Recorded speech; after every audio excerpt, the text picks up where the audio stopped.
pretty good. Don't worry, I still had a really fun experience watching Spider-Man No Way Home. But it's gonna be an interesting discussion. Don't worry though, this is a non-spoiler discussion, and I'm playing by Sony rules, which means if Sony hasn't included it in the poster or trailer, I'm treating it as a spoiler, even though many of us already know most of what happens in this movie. And even still, I had a really fun time watching this movie, as I just said. Fun is the word I want to highlight. And I would say this movie starts out very strong before turning into more of an SNL sketch meets theme park experience, which is awesome. Who doesn't love SNL and theme parks? But that's just where your expectations should be. I can see people definitely watching this movie 2 to 3 times. I know some of you already have that number of tickets to go. But more than that, I know some of you like to watch these movies like 6 or 8 times. I don't know about that with this movie. The hype might be the same as Endgame, but I don't think the end result is on par. So you know what I'm actually going to remember the most about seeing this movie? As I stood on the very, very long line to get our cell phones back, because you had to give them your phone to get into the press screening, because, you know, they're really trying to protect spoilers, which I think is great. I think they could have started earlier with that campaign, quite frankly. But anyway, standing on this super long line, and I was formulating my review in my mind. I was like, okay, what am I going to say about this movie? And what I was thinking of saying was, all the elements are here for an amazing multiverse movie, but at the end of the day, the opportunity slips through our fingers like sand. Sandman nod, get it? So I was liking that for my review. But we saw it at a Dolby theater. And you know how when you enter a Dolby theater, they have that cool screen where they play like animation or some kind of visual that goes with the movie? Well, they had some fantastic animation for Spider-Man, and Spider-Man was interacting with all 5 villains one by one, but the villains were a tease. So like Doc Ock, his feet and trench coat would kind of hover at the top of the screen as his arms came clomping down, and Spider-Man was trying to get out of the way, and they were like on subway tracks or something. And I was like, you know what? I'm having a wonderful time being in the world of Spider-Man. That's why I say the theme park stuff. And that's probably the best thing about this movie, and that it feels like a Spider-Man Doctor Strange comic book crossover. And that's really cool, especially for us comic book fans. It distinctly feels like a Spider-Man story. I would say more than any Tom Holland Spider-Man movie to date, with Doctor Strange as a really cool guest star in said story. All right, so let's go over my description of the film. So as I said, it starts out very, very strong. We pick up, as you know from the clip that's already been put out there from one of the late shows, we pick up right where we left off at the end of Far From Home. And we're not yet a multiverse movie. I have a controversial statement to say about that in a moment. So anyway, the tension of having Peter Parker's identity revealed is palpable. I love that word for this because it was so palpable. It's terrifying too. They did a great job with that. And they also do a really great job finding a lot of the humor in the situation as well. There was some very funny stuff with this. And the Spider-Man cast all do what they do best. And then there's also Ned. Sorry, I'm not a Ned fan. I love everyone else though. Arian Moayed, by the way, from Succession, Stewie from Succession, he does a great job as a government investigator looking into the Spider-Man allegations re Mysterio. Those scenes were so sweet. I also thought it was interesting how the movie highlights that Spider-Man is very inexperienced and is not really a professional superhero like the rest of the Avengers. It's a bit like what Hawkeye is exploring with Clint and Kate. And I never really thought of Spider-Man as like being like as messing up as much as Kate Bishop. I mean, he's had more experience than she's had, but he really doesn't know what he's doing. And I thought that was interesting. And really, I'm starting to agree with General Ross here more and more. Like, superheroes need some kind of oversight, considering the fallout from their battles and actions. You're looking at the fallout from the London battle with Mysterio. People died, man. People died. I mean, even Doctor Strange, he's casting these spells, as you know from the trailer. And you're like, how's this guy just casting spells in his house without any supervision? I think there should be some supervision. Anyway, the beginning of I'd say the first, I don't know, it's like about the first 40 minutes they showed to Junket Press. I would have been kind of happy watching that story just play out and not doing the multiverse stuff. There's my controversial statement. There, I said it. I meant it. Now you might be like, have you lost your mind? Well, here's the thing. I don't think the multiverse stuff worked out as well as we would have hoped. And so, I don't know, maybe they should have saved it for a time when they could have done it properly. It's a bit like Marvel Disney Plus shows, and I think that Feige is starting to have a really hard time living up to our expectations. It's a problem of his own making, but that doesn't mean it's not a problem.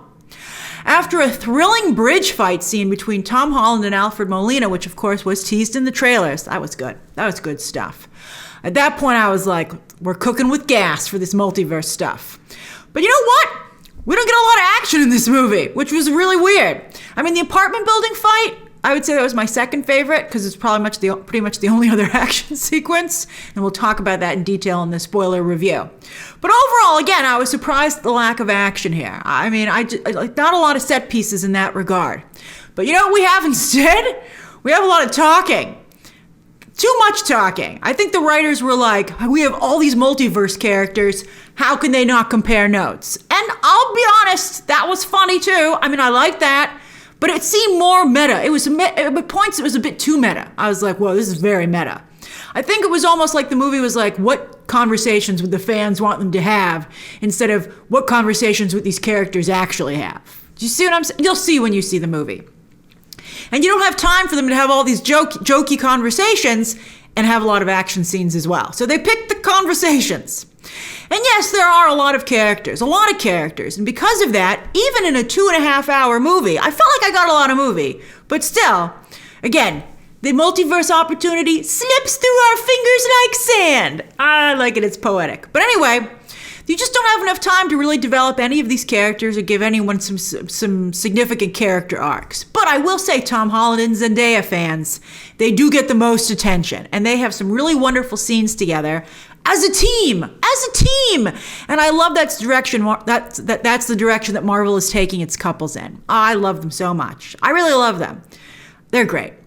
But that's why the movie has a theme park feel, and that you have these really cool characters that you know and love kind of go by and briefly interact with you to a degree, and then they go on. They keep going. And that's it. So, you know, like in a ride when you go by and you're like, there's my favorite character. I don't want to ruin anything. And then the character, then you're like, bye, that was cool. So it's kind of like that, you know, to a degree. I mean, it's not that brief, but that's kind of like the feeling. Now, why did I say an SNL sketch? All right, this is where things get interesting. And again, no spoilers. So let's just say that when some actors show up, they don't really seem like the characters that we remember. Instead, it's more like they are their celebrity selves. And that's why I compare it to SNL. You know when an actor will surprise show up on someone else's SNL show, right? Sometimes Ben Stiller. Ben Stiller's not in this movie, don't worry. I'm using him as an example. You'll be like, oh my God, Ben Stiller's on tonight. That's so funny. And even though that celebrity will be playing another character, maybe even a character they've played before in their career, they're still clearly an actor doing a guest spot on SNL rather than actually playing that character. And that's the feel that this movie had, specifically for these specific characters. And a little bit to all of the characters, for the multiverse characters to a degree. That was not something I was anticipating as a problem with having multiverse stories. It wasn't a problem in Loki. So that I guess because they didn't really show up. I mean, it really wasn't characters. They were variants, but we'd never met them before. So this is a weird phenomenon. So it's really cool to see them, but to be honest with you, I did not at all feel like I was seeing the classic characters from the original movies. There was a disjoint. And so we'll discuss that in the spoiler review. Also, it doesn't help that the Spider-Verse did this first, and I'm sorry to say did it better. And maybe because, it doesn't have the baggage. I feel that, I think that what you might be like, how could this have happened, Grace? How could this have happened? Well, I feel a lot of it is behind the scenes stuff. COVID. You know, there are some actors who are not here, and that absence is felt, and so it's a shame they couldn't work that out. I'm glad that Doctor Strange has taken the extra time to not only fix some stuff, but get some people in who couldn't come when they were filming earlier. Contract negotiations, as we all know, slowed stuff down a little bit. And Tom Holland has confirmed something that was reported by many of us, and that's that they were still figuring out the movie while they were shooting it. And that's not a problem that's unique to this movie. That's been happening on a lot of movies lately because they want to make their release dates. But you know what? Just get a new release date. I don't think they should shoot movies until they have this stuff all figured out. Because you can tell. Now, there were many shots throughout the movie where I was like, even though the movie wasn't totally gelling, I was like, that's super cool. I'm glad I saw that. Director John Watts, cinematographer Mauro Fiore, and the VFX team, hats off to them. They pulled this off with flying colors. They have really upped their game here. And this is not only the most visually striking Spider-Man movie to date, of all the Spider-Man movies, by the way, but one of the best MCU movies overall when it comes to composition. I've never seen an MCU movie or a Marvel movie at all have this kind of level of composition. I mean, I'm sure there were nice shots here and there, but not this many nicely framed shots where I was like, that was a real nice choice, artistically. And the Spider-Man versus Doctor Strange fight that we've seen teased in the trailers rivals the Mysterio sequence from Far From Home in terms of visuals. That was also real nice. Plus, thankfully, the movie starts strong and it ends strong. It loses its way a little bit in the middle, but the ending is very strong. No Way Home sets up Tom Holland's Peter Parker for an incredible next arc. I'm so excited to talk to you about it. And the end scenes of the movie feel ripped straight out of the Spider-Man comics. Again, more so than any Tom Holland Spider-Man movie to date. I know a lot of you who've been complaining that Tom Holland Spider-Man doesn't feel like Spider-Man. This movie fixes that. And the end credits are a lot of fun too. The end credits themselves, like with the illustrations and the music, that's great. I loved that. I thought that was that put me in a good mood. I was like, oh, this is a party. And then you have to sit through them to get to the end credit scenes. And there are two, that's all I'll say. And I will also tell you that one of them is the very, very, very, very, very end. Like after the Sony logo comes up and you're like, oh, you better not turn the lights on. And they didn't. And both end credit scenes are fantastic and exciting and will definitely get people talking. I hope nobody ruins them for you. There's stuff in there to be ruined, even though, again, we know so much. So that's cool. So again, while Spider-Man No Way Home is not a great movie, it's a really fun experience. It was a very fun experience, and it does a fantastic job, I think, setting Tom Holland's Spider-Man, not only setting him up finally as the Spider-Man everybody wants to see, but for his next chapter. That's fantastic. My spoiler coverage, and there will be a lot of videos, will start this Thursday, when the film hits theaters in most countries, including the United States. Oh, and by the way, also one thing I had to mention, because it bothered me. In the credits, there was it's kind of mixed into the credits, but they made it so that it was like the only thing on screen for a moment. And they had a nice nod. Well, it was a nod to Avi Arad. And it rubbed me the wrong way because they were like, he was the true believer who was responsible for bringing these characters to the screen. And he was certainly somebody who was a big player, but they made it seem like it was all him. And that particularly stung because, I don't know, maybe I missed it, but I did not see a Stan Lee cameo in this movie. I mean, if it's in there, it's really hidden. And Stan Lee was the one who for years went door to door in Hollywood, getting rejection after rejection, trying to get them to bring these characters to life in animation and live action. So it was kind of crazy and sad that Stan Lee didn't get a nod, but Avi Arad did. It was weird.